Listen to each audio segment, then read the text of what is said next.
জাতীয়তাবাদী বিএনপির পক্ষ থেকে সবাইকে জানাচ্ছি আন্তরিক ধন্যবাদ ও শুভেচ্ছা। আজকে সবাই উপস্থিত হওয়ার জন্য আমাদের দলীয় কার্যালয়ে দূর দূরান্ত থেকে সবাই উপস্থিত হয়েছেন এবং পয়লা বৈশাখের শুভেচ্ছা জানাচ্ছি। ইনশাল্লাহ সবাই ভালো থাকবেন, ভালো আছেন, দোয়া করি। আর আজকে যারা কষ্ট করে এই অনুষ্ঠানে অংশগ্রহণ করেছেন তাদেরকে আমি জানাই অসংখ্য অসংখ্য ধন্যবাদ।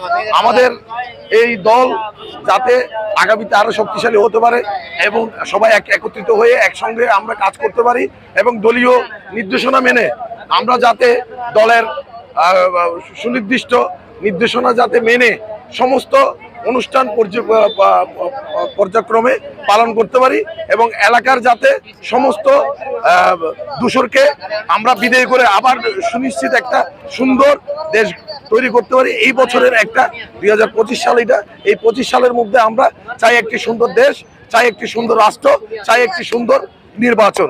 অতএব আমাদের এই বিএনপির পক্ষ থেকে আমি একজন নেতা এবং একজন কর্মী হিসেবে আমি আপনাদেরকে বলবো, আল্লাহর রহমতে আপনারা সবাই এই সুন্দর একটা পরিস্থিতিতে, এই সুন্দর একটা আবহাওয়ার মধ্যে আপনারা সবাই একত্রিত হয়ে উপস্থিত হয়েছেন এবং আপনাদের সবাইকে সিনিয়র নেতৃবৃন্দ এবং যারা আমাদের সহকর্মী এবং আমার যে সৈনিক এবং আমার যে জুরি সহযোগ যোদ্ধারা আছে তাদের মাধ্যমে আমি বলতে চাই, আপনারা যাতে আগামীতে এই সুন্দরভাবে এই পয়লা বৈশাখ উদযাপন আগামীতে যাতে সুন্দরভাবে পরিচালনা করতে পারেন এবং উপস্থিত থাকতে পারেন এবং আগামীতে দাসে এই দূষর এই আওয়ামী লীগের কাছ থেকে এই দেশকে রক্ষা করে আমরা আবার নতুন প্রজন্মের আবার নতুন দেশ শুভেচ্ছা দিতে পারি এবং আপনাদের কাছে উপস্থাপন করতে পারি। সেজন্য আপনাদেরকে অসংখ্য ধন্যবাদ জানাচ্ছি এবং উপস্থিত থাকার জন্য সবাইকে আবারও বলছি অসংখ্য অসংখ্য ধন্যবাদ ও শুভেচ্ছা।